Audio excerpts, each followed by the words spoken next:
Welcome, everybody. This is John Paul Mendocha, Dr. Speed Selling, and this is Raging Verbalist number 155. For those who are just joining us for the first time, thanks for tuning in, looking it up, doing all those things. We're on YouTube and Facebook. On Facebook, we are on the Position to Win book group. So if you want to go check us out there, also there's some free merch that you can go mill around and find and all of that. We talk about a variety of different topics, things that pop into my head, stuff that goes, we got to talk about this. And I have an opinion about a lot of things. We do not veer too much into politics. So how can we stay away from it in today's kooky, crazy world? But to keep me on track, to keep me from wavering away and falling into the abyss is the one and only, the ever lovely Sandra. Sandra, welcome. Hello, how are you? Doing well. I'm excited because I know the topic ahead of time, and it's years in the making. Very good. All right. So we can't keep the suspense any longer. Tell us, what is SpeedStart Monday? So SpeedStart Monday is a sales meeting that I do every Monday morning at 7 a.m. Pacific time. No matter where I am in the world, it's 7 a.m. I do this 50 times a year. And what it's designed to do is to give people, a real good boost for the week. And it is all content. It is out there and just pushes, all kinds of interesting ideas into people's heads. So that's what SpeedStart Monday is. And the whole point of SpeedStart Monday is that it is, hard for people to get motivated on a Monday. Though I always loved Mondays when I was selling, because I would get up on Monday and say, yep, today's the day and this is the week. All right. And why did you start SpeedStart Monday?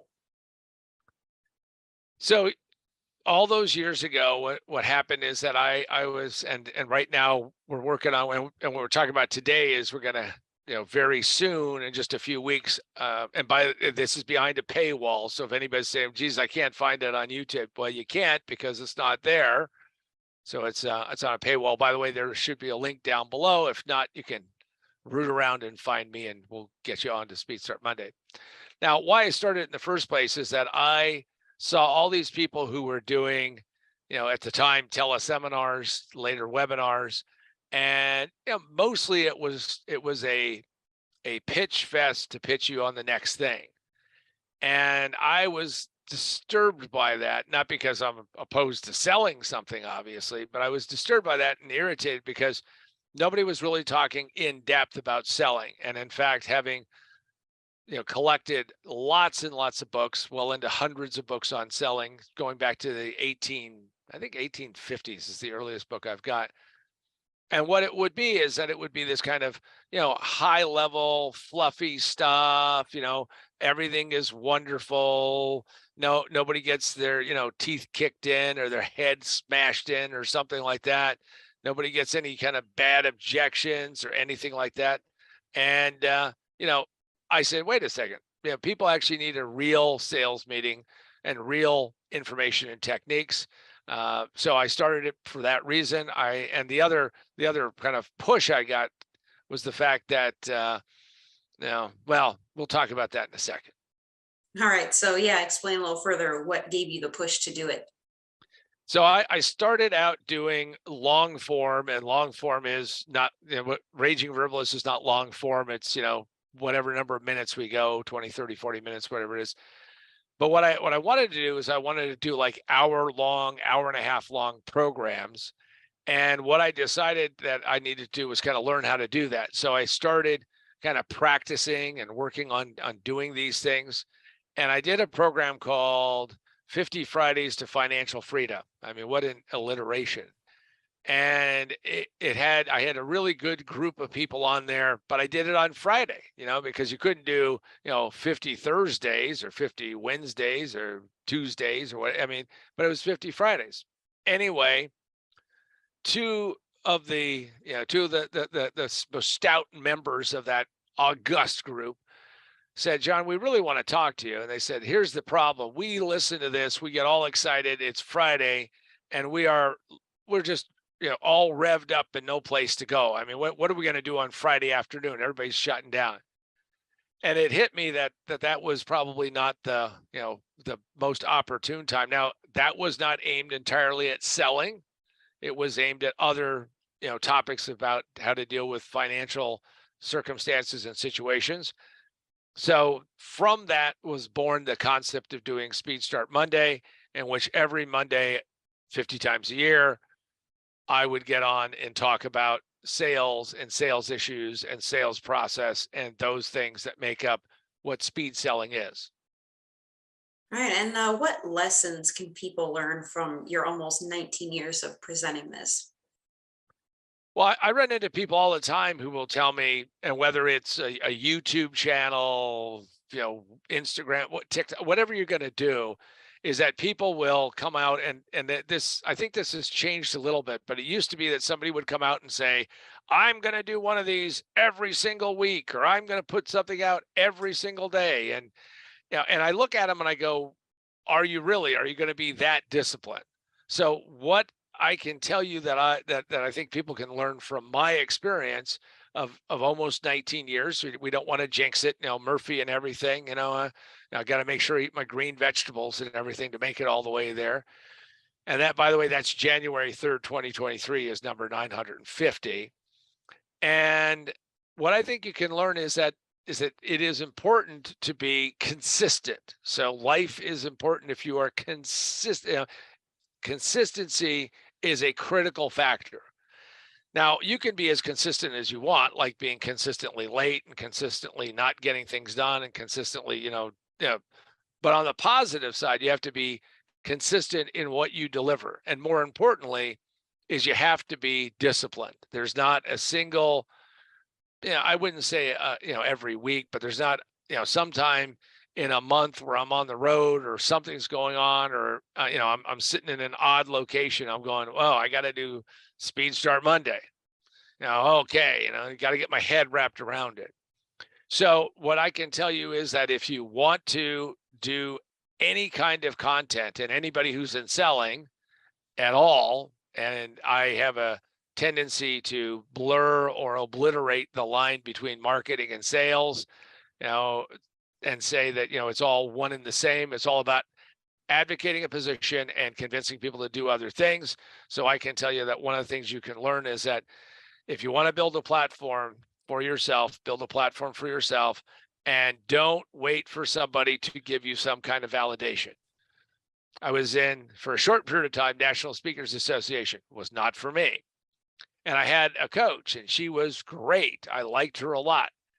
And as we were sitting there talking, and I told her, some of the things I was thinking about doing, she said, well, that sounds interesting. And she gave me this format to do, which essentially set me back probably about a year. And it wasn't her fault. I was the victim of too much good information because it didn't match me. So you need to figure out something that matches you.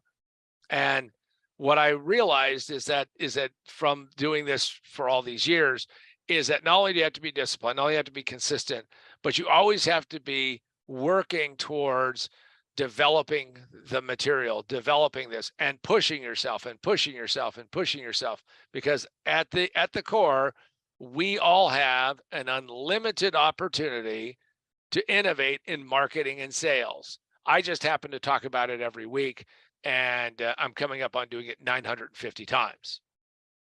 And how do you keep coming up with new content? I write down ideas everywhere, any place I possibly can. I have 3x5 cards. I've got Post-it notes. I've got Southwest Airlines napkins. I have, in Evernote, I use a service, data service called Evernote. I put things in there, and I'm always looking for new and better ideas on how to describe and develop what this is going to be. And the reason why it is not impossible for me to come up with new content is that we're talking about probably one of the most difficult topics that anybody ever wants to go through. If anybody tells you that sales is easy and that is not complicated and all you have to do is X or Y, or I have the miracle script that works for everybody, nothing works for everybody. Everything works for somebody in some form or fashion. So I keep coming up with new content because I look and watch customer service all the time. Example is that my wife and I used to go to this, plays and performances. COVID killed those guys off, not literally, but killed off the the Playhouse series. And we were sitting there, and there was this really unique group, and liked them, and they had CDs. Now, CDs for some of you may be an ancient form of music, but they had CDs because what else are you going to sell? And that's how they made some more money, right? They sold something, they sold some merch and stuff. Now, I didn't want to buy, a t-shirt or anything, but I did want to figure out what I could get as far as, getting their CDs. And they were decidedly non-sellers. So even though they had all of these people who were standing there, who enjoyed it, who were saying things, nobody was sitting there holding up the CD saying, you got to get this. This is how you will remember us forever, kind of thing. And, loved us today, remember us forever. So I took that and converted that to a SpeedStart Monday.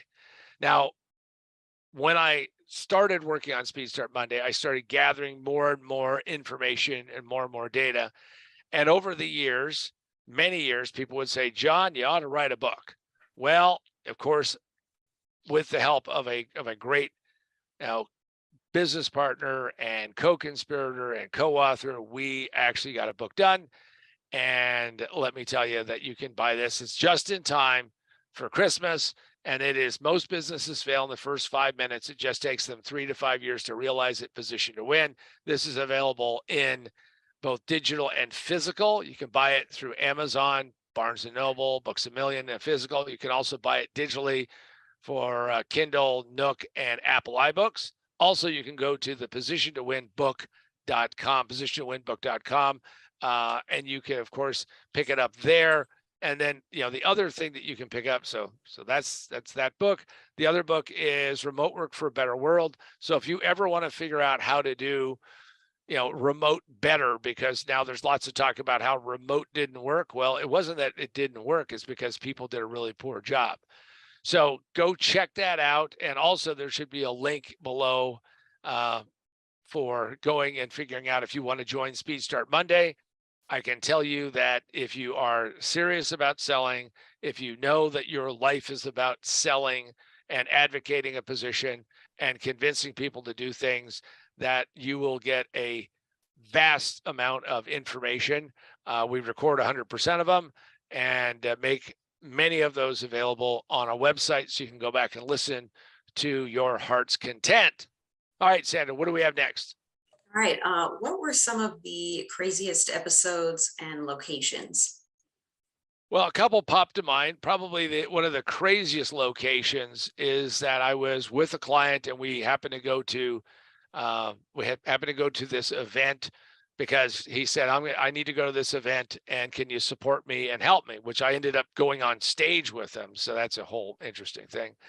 And we get to this hotel and it was this Marriott and they had done the rooms up right. Everything was perfect. Everything was in great shape. However, at the time, unlike today, at the time, I was very much an analog guy. I used to carry an entire sound studio with me, along with how to connect up to the phone lines and do all of those things. I mean, this may sound like it was ancient times and, Mastodon still walked the earth or something. It wasn't that many years ago. And I said, look, I've got this digital equipment. I've got this analog equipment. How do I plug it in? And the people came up to the room and said, whoa, we never thought about that. So essentially I was, screwed at that point in time. So we had to do an emergency, because I have people around the world who are on SpeedStart Monday, and essentially tell everybody, no SpeedStart Monday for you. It wasn't going to happen. And we had to push it off. In fact, I had to push it to a Wednesday because that was a crazy location and trying to do that. And so that's one of them. And that was really strange because, whenever you prepare for all of these things, you think that you've got all of the possibilities, marked off and nailed down and put together. And lo and behold, Murphy comes up and just, bites you and says, nope, nope, not quite. Nope, you don't have it all figured out yet. Here you go. Bang. So that was one crazy location. The other is I was on the road and I was in a hotel and I was trying to describe to people what I was trying to get done. And I was making kind of this transition to using, you know, Wi-Fi or whatever it happened to be. And that turned into, now at that point in time, I was not doing video also. I mean, if was doing video at that point in time, it would have been shut down. But what I had to do was I had to basically go get a phone credit card and get on the phone, dial all of these digits, and then deliver it essentially sitting on a bed on a phone that had a cord that was probably, I don't know, 24 inches long or something. So, you were tethered to this thing. And that was another one.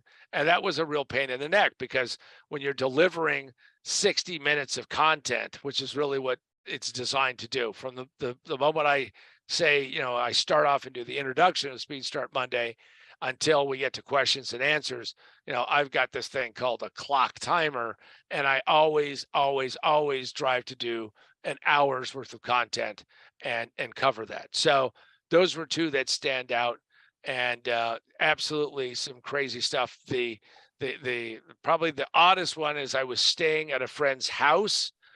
He said, "Hey, why stay at a hotel? You can stay here. Family loves you. He and I do business together." And I ended up having to go into his basement.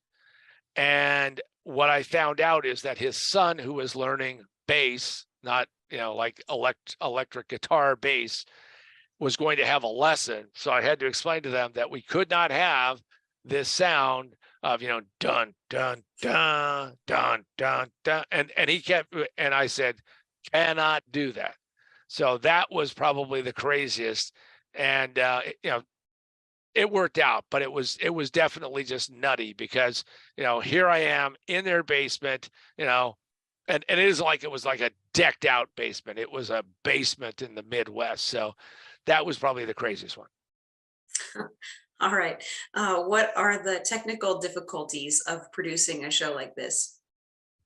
Well, I have heard the absolute lie about how we have high-speed internet here or all of that. The worst people are in fact Vegas, because Vegas, they'll say, well, if you only pay $14.95 a day for high speed, you'll get high speed. And their definition of high speed is not where we are today. So the technical difficulties are always when I travel is to make sure that I have enough bandwidth that I can do this, and then I can deal with lighting and the other types of things. But it most importantly is that technical difficulties is that you have to have a kit, you got to carry it with you have to be ready for it. I had to fly to Mexico to go to a wedding, and I had all of this equipment, and the guy, flying into Mexico, the guy goes, "What's all this equipment for?" And it looked, I don't know if I would say odd, but again, for me, it was natural because I just had this little bag filled with all of the parts and all the things I needed. And the guy said, "Are you like a spy or something?" And I said, "I wish," which is probably not a right thing to say to, customs guy in Mexico. So anyway, I ended up having to have people come over. I had to show them how the microphone worked, and it was kind of kooky and crazy. It's gotten better, but here's the thing that drives me is that every year I do this, actually every few months as we move along, I'm always looking for ways to make this work better. In fact, all of you who have hopefully seen a bunch of Raging Verbalists notice that I wear the headset instead of having a microphone. You're probably saying, "John, why can't you just go buy a professional microphone with a professional mic stand like you see Joe Rogan's got that microphone?" And that would work great if I had a studio like that. However, it may not work great because it turns out that I move my head when I'm talking. Some people will sit in front of the microphone, and I learned this especially doing a radio show in Phoenix for a few months. wasn't quite a year, 9 months. And what I learned is that, you had to be very careful, because if you go off center on the microphone, you're dead meat. So I called the guys up at B&H, audio photo kind of guys. By the way, I don't get any money from them, but I like them a lot. And I get this guy on the phone and I said, look, here's my problem. I've got all these wonderful microphones. In fact, I gave away a rather expensive microphone to somebody who worked for me because it just didn't work. And it's the stuff you don't learn until you're several $100 into it. And the guy said, well, what you should do is be like a sportscaster, because a sportscaster has to wear, headphones and a microphone, a boom microphone, and maybe that'll work and it'll do well, it'll work well enough for you. And he said, well, how much do you move your head? And I said, well, I'm about midway between, Ray Charles and Stevie Wonder. And if you've ever seen videos of either of those two performers, they move their head a lot, which meant that somebody had to make sure they mic them the right way. So that's some of the technical stuff that I deal with. I have forgotten pieces of this stuff and had to go buy it. I have bags of things. So hopefully we've gotten better and smarter. I'm carrying less equipment, but it's more sophisticated than ever before. All right. Have you ever done this in front of a live audience? So here's the oddity. When I do SpeedStart Monday for year after year after year after year, it was, John sitting here performing or doing the entire event, start to finish, all of that, by myself, with myself, all of that. And I do an event in Vegas, and it flows over into the Monday, and all of the people who were at the event said, hey, can we come and watch you do this? Now, I had never had a live audience. So the last one that I did was in Vegas. In fact, Sandra was at this event called Shred Your Reality in October of 2019. And everybody was an attendee. We set up all the chairs, and then I basically performed and did what I do, because of course I have a lot more people than that were sitting in the room, and did it in front of a live audience. Now, it's a little strange. Now, some people thought it was very weird because I never looked at them. And part of that is something that I learned doing the radio stuff, which is if you work too much off of somebody, you can get distracted and you can't get through the material and you can't stay on top of it. So I have done it a few times in front of a live audience. It's interesting that people want to watch that. I understand that. By the way, when the video became really possible and reliable, because that's the key thing. When people say, well, I build out this whole thing and then it's totally reliable. No, it's got to be like rock solid, because I'm a road warrior and it has to work on the road. So, probably in the future, probably do some more of these live, but it's, it has been a rare occasion, and it's, people like it. And just so you know, we do them with video right now, but we only post the audio. So just keep that in mind. And how did you develop the format? So I developed the format because I got really irritated and pissed off because people kept telling me about how I should or shouldn't be doing this and what the right way was or wasn't and how much material. At the time that I developed SpeedStart Monday, I was in Dan Kennedy's Platinum Group, and I described what I wanted to do for this thing called SpeedStart Monday. And, all about getting off to a quick start, being ready to go, sell for the week, no excuses, no holes barred. And, we started talking about formats, and I had, again, I shedded, is that the right way to say it? I shed multiple other coaches, and I wrote out what I thought would be the format. And I started working on the format, and I then started realizing that the biggest thing about it, and if you're out there trying to figure out what your format should be, you have to first pick a time window. In my mind, I picked and said, I need to deliver an hour's worth of material, period. Start to finish, hours worth of material. Now there's Q&A, there's banter up front. There, sometimes people have commercials. Don't have any commercials in SpeedStart Monday. Don't have them. Don't do them. This is 100% content. Well, maybe 98% content. However, what I did was I started to develop this format, and then I needed to develop a timeline, because what everybody told me to do, how I was told to do this, is that, you go off and you sequester yourself, put your cone of silence, and you write this and you think about this and you do this and you do that. And that all turned out to be bullshit. Didn't work for me at all. And the reason why it didn't work for me is that I have a lot of things going on in my head, and therefore it is easy to push that off. So here's what I do. Here's how the format works. I get up at 4 a.m. on a Monday morning. I do not have a script. In fact, I have an idea what I'm going to talk about because I've been thinking about it over the weekend. Have kind of an idea. Now, when I sit down, I take a quadrille pad of paper.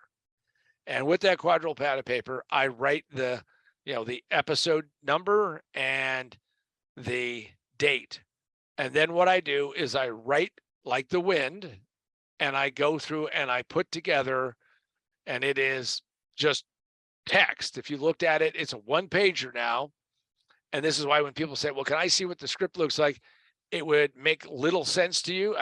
Sandra has had the dubious distinction of actually trying to take this kind of brain dump and turn it into something coherent, which she did on an occasion in Vegas.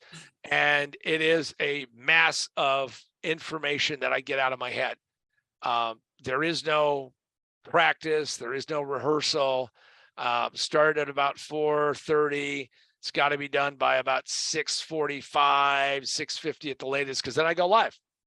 And once I go live, I got to go all the way through it. And I can tell by the clock in my head. I have a clock that I have, the timer I have. By the way, I would highly recommend whenever you do a speech, whenever you're going to do any pitching, any selling, always make sure you have a clock that you can see, because a clock will keep you on track. It'll make sure that you are aware of what's going on.